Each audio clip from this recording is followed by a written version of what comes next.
সেবাশ্রয় নিয়ে কিন্তু ইতিমধ্যে এর আগেই এফআইআর হয়েছিল অভিষেক বন্দ্যোপাধ্যায়ের বিরুদ্ধে, সেটা যে ডায়মন্ড হারবার থানায়। এবারে আবারও একটি এফআইআর এবং যে অভিযোগ হয়েছিল সেই অভিযোগের পর এফআইআর রুজু করলো পুলিশ, এবং সেখানেও কিন্তু অভিষেক বন্দ্যোপাধ্যায়কে অ্যাকিউজড হিসেবে প্রথম অ্যাকিউজড হিসেবে কিন্তু ওখানে এফআইআর এর নাম রয়েছে।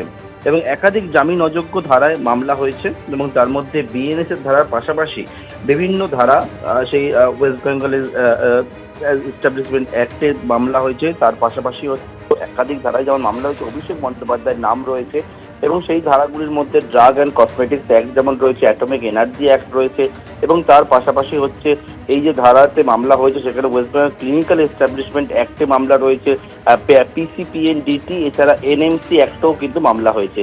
এবং এই মামলায় এক হচ্ছে অ্যাকিউজড হিসেবে কিন্তু অভিযুক্ত হিসেবে রয়েছে অভিষেক বন্দ্যোপাধ্যায়ের নাম, পাশাপাশি কিন্তু অভিষেক বন্দ্যোপাধ্যায়ের আপ্তসয় সুমিত রায় তার নামও কিন্তু রয়েছে। অন্যদিকে হচ্ছে জাহাঙ্গীর খানের নাম রয়েছে, বিধায়ক শামীম আহমেদের নাম রয়েছে, ইতিমধ্যে গ্রেপ্তার হয়ে থাকা আর এক বিধায়ক দিলীপ মণ্ডল তার নাম রয়েছে।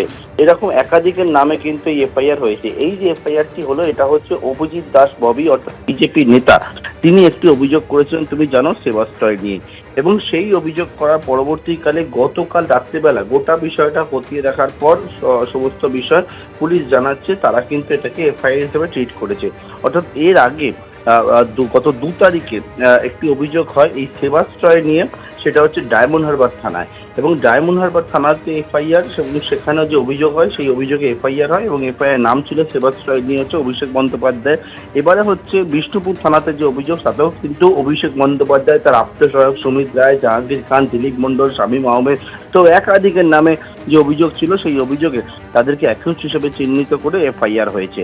এবং এখানেও যে বিষয় উল্লেখ করা হয়েছে যে সেবাশ্রয়ের নাম করে আসলে রোগীদের সঙ্গে প্রতারণা করা হয়েছে যারা সেখানে এসেছিলেন, এবং এর পাশাপাশি হচ্ছে যে ধরনের সেখানে চিকিৎসকেরা ছিল তাদের প্রপার রেজিস্ট্রেশন ছাড়া চিকিৎসকেরা সেক্ষেত্রে হচ্ছে যে তারা প্রেসক্রিপশন লিখেছিল। এছাড়া হচ্ছে যেটা অভিযোগ হচ্ছে যে সেখানে যে ওষুধের ব্যবহার করা হয়েছিল সেই ওষুধ কখনো মেয়াদ উত্তীর্ণ ওষুধ থেকে শুরু করে একেবারে ওষুধ দেওয়ার ক্ষেত্রে যদি সঠিক নিয়ম মানা হয়নি, সেখানে যে পরীক্ষাগুলো করা হয় ডায়াগনস্টিক্সের জন্য সেখানে কোনো রকমভাবে বেআইনিভাবে অন্য জায়গা থেকে স্থান থেকে বিভিন্ন যে যন্ত্রপাতি সেই সব নিয়ে এসে একেবারে ক্যাম্পের মধ্যে এই পরীক্ষা করা হয়েছিল।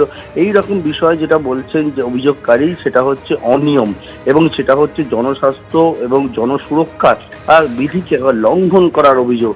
এবং সেই যে অভিযোগ, সেই অভিযোগের পরিপ্রেক্ষিতে কিন্তু এবারে এফআইআর রুজু করলো পুলিশ, অর্থাৎ সেবাশ্রয় নিয়ে জোড়া এফআইআর। একদিকে তুমি জানো যে ডায়মন্ড হারবার থানায় পুলিশের এফআইআর হয়েছিল, তারপরে এবারে বিষ্ণুপুর থানাতেও কিন্তু সেবাশ্রয় নিয়ে এফআইআর রুজু করলো পুলিশ, এবং দুটি জায়গাতেই নাম রয়েছে অভিষেক বন্দ্যোপাধ্যায়ের, এবং বিষ্ণুপুর থানাতে অভিষেক বন্দ্যোপাধ্যায় ছাড়াও তার আপ্তসহায়ক সুমিত রায় সহ একাধিকের নামে কিন্তু এফআইআর রুজু করে তদন্ত শুরু করেছে পুলিশ।